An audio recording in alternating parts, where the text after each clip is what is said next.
When we think of early filmmaking, Hollywood often takes center stage, but long before the glitz and glamour of Tinseltown, Manitoba played a surprising role in Canada's cinematic history. In 1897, the province became the backdrop for some of the country's very first films. Grainy black and white footage of farmers at work and CPR trains chugging across the prairie. These films, created by James Freer and possibly others, weren't just entertainment, they were powerful tools used to entice European settlers to start a new life in the West. This Sunday, March 30th, from 1:30 to 2:30 at the Dalnavert Museum, there will be a highly entertaining and engaging hour-long event that will explore the fascinating origins of Manitoba's film industry. From the first Canadian moving pictures to the controversies surrounding the creation, whether you're a history buff, a film enthusiast, or just curious about Winnipeg's cinematic past, this is a rare opportunity to uncover a little-known chapter of Canada's cultural heritage. And joining me here in the Classic 107 studio to talk about the lecture Early Film in Winnipeg, I am joined by Rowan Douglas from the Dalnavert Museum. Hi, Rowan. Great to have you here. Thank you. Thank you so much for having me. It's a pleasure to be here. So the lecture on Sunday sounds super interesting. Whose idea was it to present a lecture about early film in Winnipeg, and who's going to be giving the lecture? Well, I'm going to be giving the lecture, and whose idea? It was my idea. It's my couple last weeks at Dalnavert. Actually, it's my last week, and as part of an end-of-term sort of work thing, I was tasked with creating a sort of a lecture or a sort of presentation. And so, as someone who's really interested in filmmaking for most of my life, I thought it would be interesting to see what Winnipeg has to offer in terms of early filmmaking, because I know, it's quite a big place for filmmaking today, but I wanted to see how that first started. Yeah. So right now you're working as an intern for Dalnavert, right? Yes. Yeah. The first film in Canada was a film called 10 Years in Manitoba. It was produced by a farmer outside of Brandon named James Freer. Can you talk about that film and who financed it? And is that film going to be shown on Sunday? Yeah, so that film, 10 Years in Manitoba, was a series of films that were shown in England, actually, by James Freer. He was financed, actually, by the Canadian Pacific Railway. As you mentioned, there's those black and white photos of black and white movies of the railway. Yeah, so it was like this, group of films shown in England to sort of, entice people to come to Manitoba for immigration purposes. And will it be shown? Unfortunately, no. As I will talk to you more, a lot of early films are lost because of the processes that they were made out of. But there is enough information on it to talk about it, just not to show it. Yeah, and this is one of the things about film, right? Yeah. The film decomposes over time. Yeah, it's made out of silver nitrate a lot. So a lot of nitrate, that doesn't sound tame.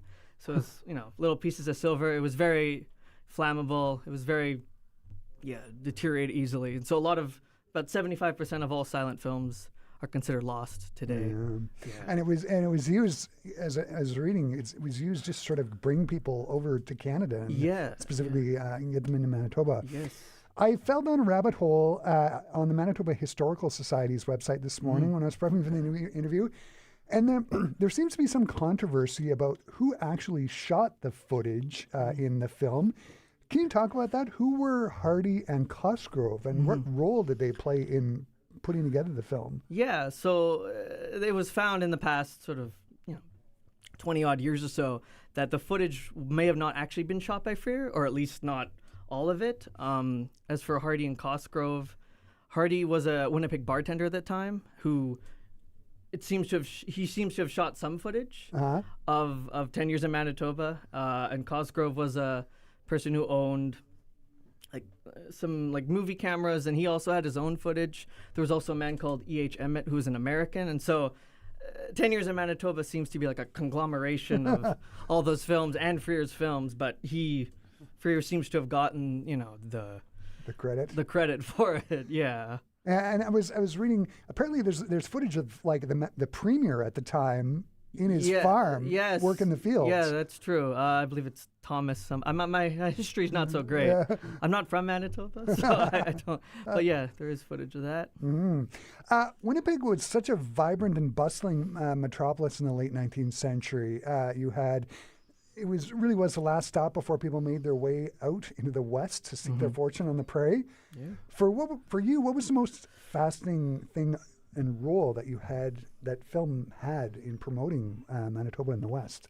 I think the reason that is because it existed. Like, it was a new medium. So if you imagine you're living in England, you're living in very sort of cramped quarters, and you see a film showing about this sort of land of opportunity, I guess, to borrow a phrase, of like vast skies and lots of land. And so I think that's most fascinating, is just like thinking about it's a new medium. So you're seeing photographs, but they're moving. So I think seeing these trains and everything would be like quite, I guess, sort of, it would really make you want to move if you're living in a very small place like England, which has a lot of people compared to what we had. Yeah. There was so much going on in the province of Manitoba in its infancy. The border of the province was finally decided on in 1912.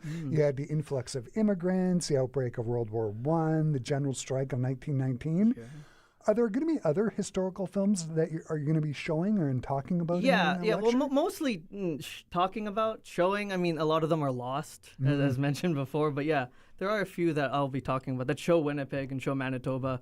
But they're generally not narrative films. They're generally documentaries, because that was popular to sort of show, usually by the railway, to showcase immigration. Yeah. But there's some. Yeah. I was on your Facebook website, and there's this 10-second footage of the 1919 general strike. Yeah. What is that film? And what's it like? Yeah. Well, I don't want to give too much away, but it. When you think of the 1919 strike, there's a lot of photography. There's a lot of secondhand accounts of it or firsthand accounts. But yeah, there does remain a couple minutes of footage that was shot of the strike, and so I think that again, I don't want to give too much away, but that's sort of want people to think about, that gives more of an objective point of view. Like, it's filmed, it's not photographed. So I think that's it's interesting when you see the footage and you're like, oh, this is what daily life was kind of like. Because maybe that wasn't written about, because And that's one of the things that struck me about the idea was, because of my social media history, I get fed these images of Winnipeg in the 1950s as compared to Winnipeg now. For you, is it a bit like walking into history and into the past, learning about these these movies and seeing them? Well, yeah, definitely. I mean, you read about like where they were filmed, and you're like, oh, these places don't exist. Like, I also talk about in the lecture briefly about theaters. There was a lot of theaters in downtown Winnipeg that would have shown films like these, but no longer exist. But yeah, I definitely feel like I'm going back into the past. I mean, since moving to Winnipeg a couple of years ago, I feel like Winnipeg is that kind of town where it's like the old and the new. So I definitely see that on my social media as well. Yeah. What educational and historical value do you think people can get from taking in these films and learning about them and taking in the lecture on Sunday? Yeah, well, I think they can learn more about like film history in Winnipeg. I mean, I think maybe a lot of people know that there's something filming in Winnipeg every single day. But I think being aware of like the history behind that, and hopefully people want to preserve that history, as much as possible. Yeah, fantastic. Yeah. The lecture sounds like it's going to be amazing. What do you hope audiences are going to take away from Sunday's lecture? We kind of answered it, just sort of taking away more knowledge about film history, and sort of maybe I invite people to check the films out, or check what's ever in your attic or your basement. Maybe you have something that's considered lost. I know that happened about 10, 15 years ago in Winnipeg in my research. Somebody found some lost films in their basement. So check your basement, folks. Yeah. Rowan, the lecture Early Film in Winnipeg this Sunday, March 30th from 1:30 p.m. to 2:30 p.m. at the Dalnavert Museum.